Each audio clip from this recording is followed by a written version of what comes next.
জান্নাত কোন হুজুরের কাছে নয়, জান্নাত কোন পীর সাহেবের কাছে নয়, জান্নাত কোন খাজা বাবার দরবারে নয়। জান্নাত হলো তোমার বাবা মায়ের পায়ের তলে। কথা বলেন ঠিক কিনা? আমি যে আয়াত কানা তেলাওয়াত করেছি, আয়াতের মধ্যে আল্লাহ রাব্বুল আলামিন ডাকতে বলেন, وَقَضَى رَبُّكَ أَلَّا تَعْبُدُوا إِلَّا إِيَّاهُ وَبِالْوَالِدَيْنِ إِحْسَانًا। দুনিয়াতে তুমি বান্দা, তুমি মানুষ, যতদিন পর্যন্ত জীবিত থাকবা ততদিন পর্যন্ত আমি আল্লাহ তাআলার দুইটা নির্দেশ তোমাকে মানতেই হবে। কয়টা ভাই? দুইটা। এক নম্বরে আল্লাহ রাব্বুল আলামিন বলেন, وَقَضَى رَبُّكَ أَلَّا تَعْبُدُوا إِلَّا إِيَّاهُ وَبِالْوَالِدَيْنِ إِحْسَانًا। আল্লাহ রাব্বুল আলামিন ডাকতে বলেন, ও দুনিয়াবাসী, দুনিয়াতে যতদিন পর্যন্ত তুমি জীবিত থাকবা ততদিন পর্যন্ত দুইটা নির্দেশ মানতে হবে।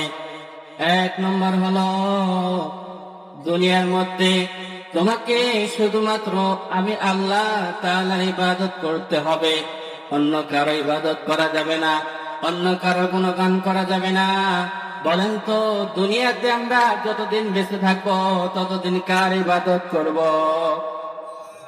আল্লাহ রাব্বুল আলামিন বলেন, দুনিয়াতে তুমি যতদিন বেঁচে থাকবা ততদিন আমি রবের ইবাদত করবা। দুই নম্বরে যে কাজটা হলো যে তুমি তোমার পিতামাতার সঙ্গে ভালো ব্যবহার করো, তুমি তোমার পিতামাতার সঙ্গে নেক আচরণ করো। ও মুসলমান ভাইরা আমার, আজ আমাদের সমাজের মধ্যে সবচেয়ে অবহেলিত হচ্ছে আমার আপনার পিতামাতা। কথা বলেন ঠিক কিনা? আমি আপনি আজ আমার আপনার পিতামাতাকে দেখতে পারি না। আমি আপনি নামাজ পড়লাম 5 ওয়াক্ত, তাহাজ্জুদ নামাজ আদায় করলাম, রোজা রাখলাম, হজ করলাম, যাকাত দিলাম, কিন্তু আমার পিতামাতার সঙ্গে আমি খারাপ আচরণ করলাম। ও বান্দা, মনে রাখো, তোমার এই নামাজ, তোমার রোজা, তোমার হজ কোনো উপকারে আসবে না। কথা বলেন ঠিক কিনা? আল্লাহ রাব্বুল আলামিন যেমন তোমাকে নামাজ পড়ার নির্দেশ দিয়েছেন, যেমন তোমাকে হজ করার নির্দেশ দিয়েছেন, ঠিক তদ্রূপ ভাবে আল্লাহ তাআলা তোমাকে তোমার পিতামাতার সঙ্গে নেক আচরণের নির্দেশ দিয়েছেন। কথা বলেন ঠিক কিনা?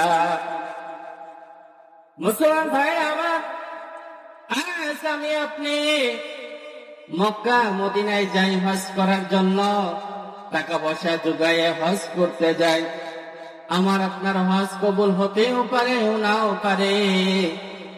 মুসলমান ভাইরা আমার, হজ করার পর এর মধ্যে সন্দেহ রয়েছে কবুল হবে কি হবে না।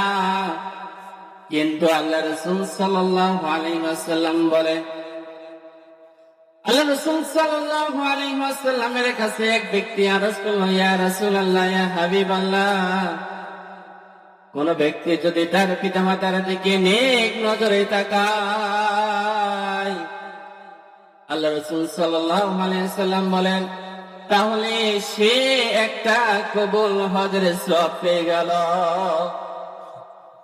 মুসলমান ভাই আমার, সাহাবায়ে কেরাম আবার এরকম ভাবে বললেন, ওগো আল্লাহর রাসূল, কোন ব্যক্তি যদি দিনে তার পিতামাতার দিকে নেক নজরে 100 বার তাকায়, আল্লাহ রাসূল সাল্লাল্লাহু আলাইহি ওয়াসাল্লাম বললেন, তাহলে সে 100 বার কবুল হজ করার সওয়াব পেয়ে যাবে।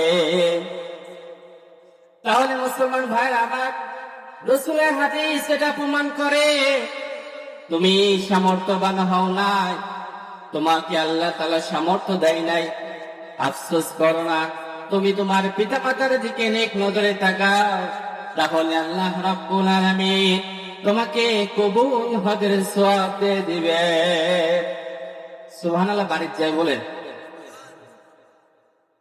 এত সুন্দর একটা কথা হচ্ছে যে কবুল হজের সওয়াব দিয়ে দিবেন আল্লাহ রাব্বুল আলামিন। তাহলে টাকা দিয়ে হজ করার দরকার আছে? টাকা দিয়ে হজ করার দরকার আছে? আছে, যদি সামর্থ্যবান হয়, কিন্তু যদি গরিব হয়, যে সামর্থ্য দেয় না, আফসোস করে লাভ দেয়।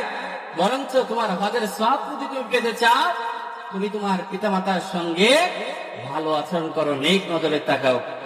আল্লাহ রাব্বুল আলামিন সূরা লুকমানের মধ্যে বলেন, ওয়াসাইনাল ইনসানু বিওয়ালিদাইন হামালাতহু উম্মুহু ওয়াহনান আলা ওয়াহনিন وفصاله في عامين أن اشكر لي ولوالديك إلي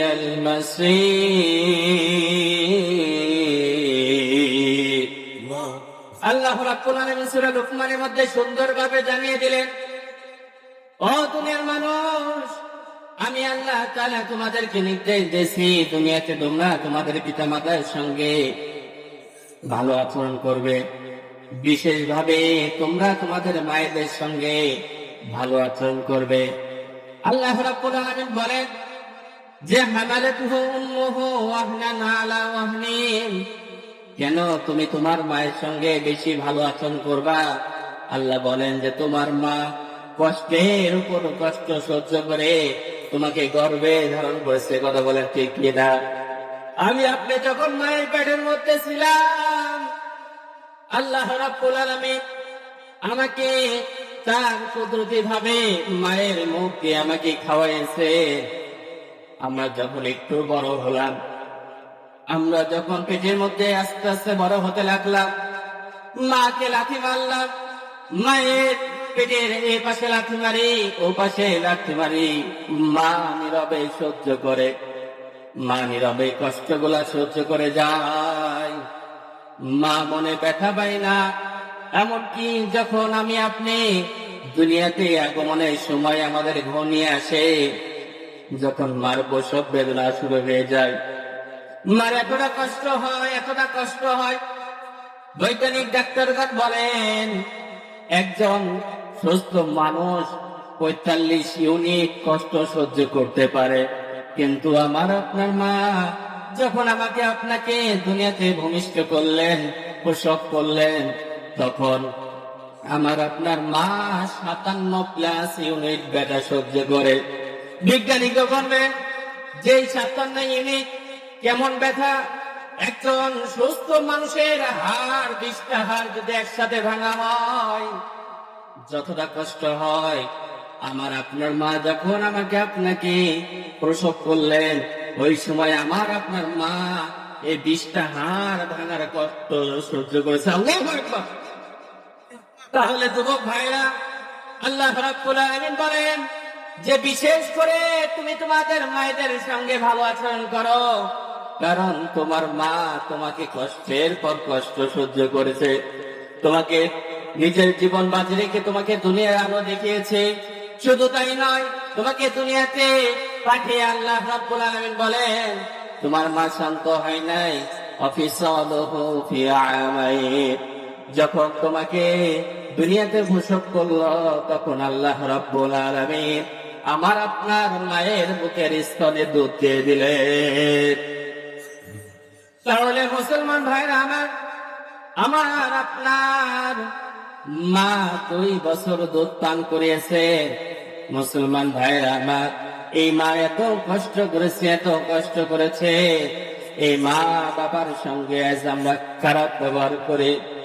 হাফেজ মাওলানা আব্দুল হাকিম রফিকি সাহেব বলেন জিন্দাবাদ।